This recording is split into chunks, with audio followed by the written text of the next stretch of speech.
എന്താണ് human മെറ്റാനോമോ virus? കുറച്ച് ദിവസങ്ങളായി പത്രമാധ്യമങ്ങളിലും സമൂഹമാധ്യമങ്ങളിലും നമ്മൾ കേൾക്കുന്നതാണ്. ശരിക്കും എന്താണ് ഈ വൈറസ്?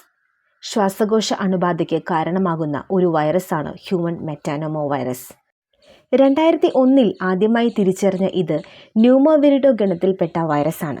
ശ്വാസകോശ അണുബാധയ്ക്ക് കാരണമാകുന്ന ഇത് ജലദോഷം അല്ലെങ്കിൽ പനി പോലുള്ള ലക്ഷണങ്ങളാണ് കാണിക്കുന്നത്. എല്ലാ പ്രായത്തിലുമുള്ള വ്യക്തികളെയും ബാധിക്കുമെങ്കിലും 5 വയസ്സിൽ താഴെയുള്ള കുട്ടികളിലും നവജാത ശിശുക്കളിലും ഇത് ഗുരുതരമാകാം.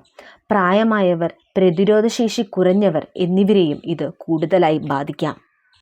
സാധാരണയായി ജലദോഷത്തിന് സമാനമായ ലക്ഷണങ്ങൾ ഉണ്ടാകുന്ന ഒരു വൈറസാണ് ഹ്യൂമൻ മെറ്റാന്യൂമോ വൈറസ്. കടുത്ത ചുമ, മൂക്കൊലിപ്പ്, അടഞ്ഞ മൂക്ക്, പനി, തൊണ്ടവേദന എന്നിവയാണ് സാധാരണ രോഗലക്ഷണങ്ങൾ. എന്നാൽ അസുഖം മൂർച്ഛിച്ചാൽ ശ്വാസമുട്ടലും ശ്വാസതടസ്സവും പോലുള്ള ബുദ്ധിമുട്ടുകളും കാണിക്കാം. ചില സന്ദർഭങ്ങളിൽ അണുബാധ ബ്രോങ്കൈറ്റിസ്, ന്യൂമോണിയ, ആസ്മ പോലുള്ള സങ്കീർണതകളിലേക്ക് നയിച്ചേക്കാം. എങ്ങനെയാണ് ഈ വൈറസ് പടരുക? എന്താണ് ഇതിൻ്റെ ചികിത്സ? രോഗം ബാധിച്ചവരുമായുള്ള നേരിട്ടുള്ള സമ്പർക്കത്തിലൂടെയോ വൈറസ് ബാധിച്ച വസ്തുക്കളിൽ സ്പർശിക്കുന്നതിലൂടെയോ രോഗം പടരുന്നു. രോഗം ബാധിച്ചവർ ചുമക്കുകയോ തുമ്മുകയോ വഴി രോഗം പടരാം. സ്പർശനം പോലുള്ള അടുത്ത ശാരീരിക ബന്ധവും രോഗപകർച്ചയ്ക്ക് കാരണമാകും. വൈറസിൻ്റെ സാന്നിധ്യമുള്ള പ്രതലത്തിൽ സ്പർശിച്ച ശേഷം വായിലോ മൂക്കിലോ കണ്ണിലോ സ്പർശിക്കുന്നതും രോഗബാധയുണ്ടാക്കാം. HMPVയുടെ ഇൻക്യുബേഷൻ കാലയളവ് സാധാരണയായി 3 മുതൽ 6 ദിവസം വരെയാണ്.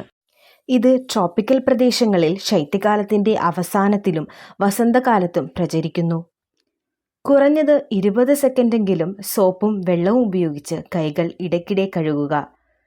കഴുകാത്ത കൈകൾ കൊണ്ട് മുഖത്ത് തൊടുന്നത് ഒഴിവാക്കുക. തിരക്കേറിയ സ്ഥലങ്ങളിൽ മാസ്ക് ധരിക്കുക എന്നിവയാണ് ഫലപ്രദമായ പ്രതിരോധ മാർഗങ്ങൾ. നിലവിൽ ഹ്യൂമൻ മെറ്റാന്യൂമോ വൈറസിന് പ്രത്യേക ചികിത്സയോ വാക്സിനോ ലഭ്യമല്ലെങ്കിലും വിദഗ്ധർ പറയുന്നു, രോഗലക്ഷണങ്ങൾ കുറയ്ക്കുക മാത്രമാണ് ചെയ്യാൻ സാധിക്കുക. ഇതിന് വിശ്രമം അത്യാവശ്യമാണ്.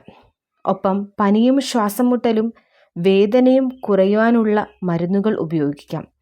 ഗുരുതര കേസുകൾ ആശുപത്രി പ്രവേശനം ആവശ്യമായി വന്നേക്കാം. എന്നാൽ എല്ലാ പനിയും ജലദോഷവും ഈ വൈറസാണെന്ന് നമുക്ക് പറയാൻ സാധിക്കില്ല. എല്ലാവരും ജാഗ്രതയോടെ മുന്നേറുക. മറ്റൊരു വീഡിയോയുമായി കാണാം. നന്ദി, നമസ്കാരം.